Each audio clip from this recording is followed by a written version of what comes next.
From the scar Hiccup carries his entire life to the dark truth behind his own armor, today we're breaking down 10 hidden things you didn't notice in How to Train Your Dragon. But first, if Toothless is your favorite dragon, drop a black heart. And if you grew up with this franchise, make sure you're subscribed. Number 1. The 5 strongest Vikings. Ranked. What if I told you the strongest Viking in the entire franchise only appeared for a few days? And even Stoic treated him with caution? Here's the ranking. 5th place goes to Hiccup. A lot of his power honestly comes from Toothless. Strip that away, and in pure physical combat, he loses more fights than he wins. 4th place goes to Grimmel. He's a legendary hunter on paper, but his methods are all crossbows and death gripper venom. Tools, not strength. In close quarters, he falls apart. 3rd place is Drago. One arm, and he still went toe-to-toe with Stoic. That alone tells you everything. 2nd place is Stoic himself, the war god of Berk. Any battlefield he stands on is one that won't be lost. But 1st place? This warrior showed up on Berk for just a few days. He fought a dragon alone. He made Stoic himself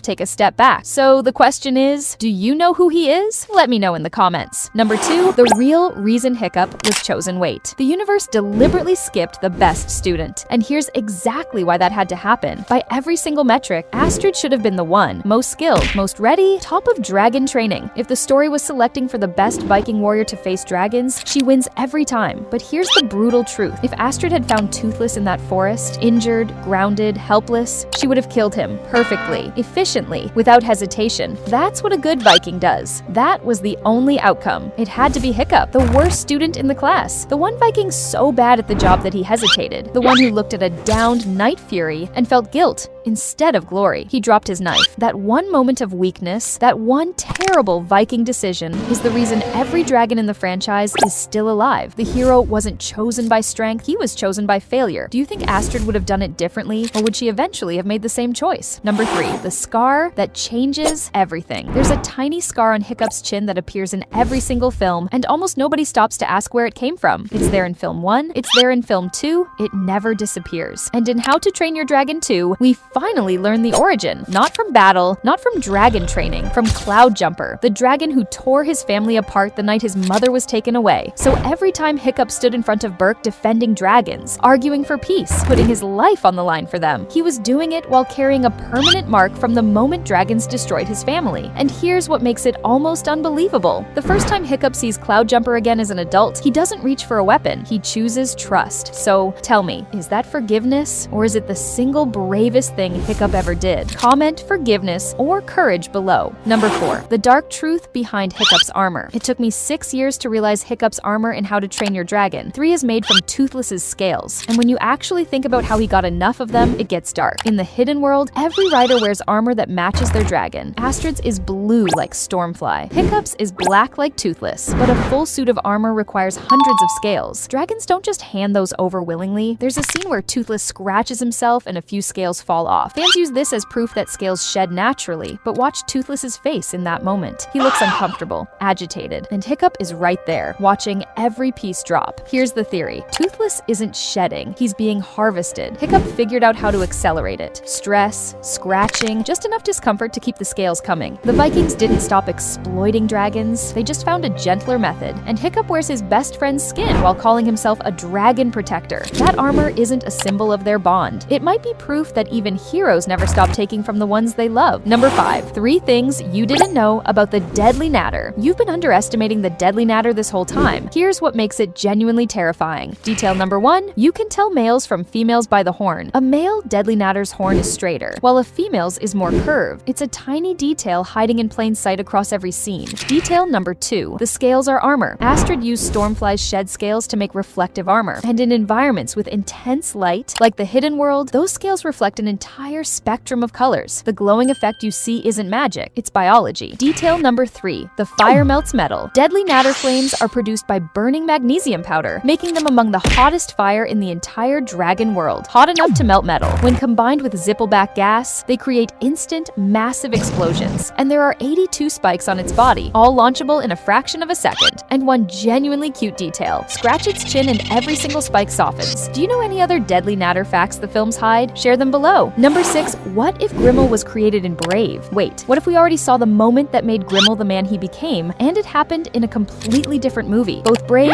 and How to Train Your Dragon are set in medieval Scotland. Same rocky islands, same Viking culture. Even Merida's father looks suspiciously similar to Stoic the Vast. The timeline is where it gets interesting. Brave takes place in the late 10th century. How to Train Your Dragon is set in the early 11th century. That gap is just long enough for a child from one film to grow into a villain in another. Remember the weak little prince from Brave who got publicly humiliated at the archery contest? What if that moment didn't just embarrass him? What if it broke something in him? Instead of becoming a great warrior, he grows bitter, obsessed with proving himself against something truly dangerous. Years later, that same awkward, overlooked prince becomes Grimmel the Grizzly, failed to win a princess. So instead, he hunts the most feared creatures alive. It sounds wild, but the timelines line up, the geography matches, and it would explain everything about why Grimmel became who he is. What do you think? Is this a coincidence, or did the studios leave it deliberately? Number 7. Toothless's children are built. Different Toothless and the Light. Fury's children aren't just cute, they might be the most powerful dragons ever born. And here's why. Although a Night Fury and a Light Fury look similar, they are not the same species. Their offspring form an entirely new species called Nightlights. There are 3: Dart, the oldest sister, Pouncer, the middle brother, and Rough Runner, the youngest. Dart has her mother's blue eyes. The brothers have Toothless's green. Their personalities split the same way. Pouncer and Rough Runner are chaotic and playful, pure Toothless energy. Dart is calm, mature, and acts as the peacemaker, just like her mother. But here's what makes them genuinely terrifying in the best way. They inherited the plasma blast from both parents. They can turn invisible using the Light Fury's scale-heating camouflage. And they combine Toothless's explosive speed with the Light Fury's silent flight and high-altitude gliding. They can already keep pace with both fully grown parents at the Broadwing stage as hatchlings. So the real question is, once they're fully grown, do they actually surpass their parents? Number 8. The plot holes How to Train Your Dragon 3 never explained. 2 dark moments in How to Train Your Dragon 3 that nobody actually talks about. Moment number 1. Grimmel's disappearance. After falling into the ocean, Grimmel is simply never mentioned again. No body, no confirmation. A legendary dragon hunter who we're told has been doing this his entire life, and he just vanishes. It's almost identical to how Drago disappeared after film 2. Maybe that's not a coincidence. Maybe somewhere out there those two are still alive, and the real war against dragonkind hasn't started yet. Moment number 2. The ending. Nobody was ready for. The hidden world was introduced as this massive, unexplored world full of new species, survival rules, and dragon society. And then the film gave us about 3 minutes of it before ending the entire franchise. The relationship between dragon species, the internal order of the hidden world, the friendship between the next generation, all of it just stopped. And if the short film Homecoming didn't exist, most people would have no idea how Toothless even had 3 children. All these unanswered questions make one thing obvious. There needs to be a 4th film. And if it happens, which mystery do you want answered first? Number 9. The dragons that refuse to follow Toothless. At the end of How to Train Your Dragon 3, Toothless led the dragons to the hidden world. But not every dragon went. Some of them just said no. The Forever Wing. This dragon is so massive you'd mistake it for an island. The problem is it sleeps for over 100 years straight. When Toothless left, it was already mid-nap. It didn't even know everyone was gone. The Armor Wing. This dragon spends its life collecting metal and literally forging its own armor. Why would it leave the human world? The hidden world has nothing it needs. The scrap piles, the forges, the shiny things. All here. The speed stingers. These dragons cannot fly. They cannot swim. Crossing an ocean to a hidden underwater world, physically impossible for them. They didn't choose to stay with the humans. They were stranded here whether they wanted to be or not. Kind of changes the ending, doesn't it? It wasn't all the dragons following their king. Some of them never had a choice. Number 10. 2 details that completely reframe the Thunderdrum. The Thunderdrum is one of the most overlooked dragons in the franchise, and it probably shouldn't be. When frightened, it produces a sound capable of sinking a ship outright. Not damaging it, sinking it. That roar is where the name comes from, and honestly, it undersells what this thing can actually do. It belongs to the tidal class, lives in sea caves and dark lagoons, and is equally comfortable on land and underwater. It travels in packs. It has an aggressive nature, and in its adult form, it reaches sizes that make it one of the largest dragons in the entire series. But here's the detail that always gets skipped. That massive mouth isn't just for roaring.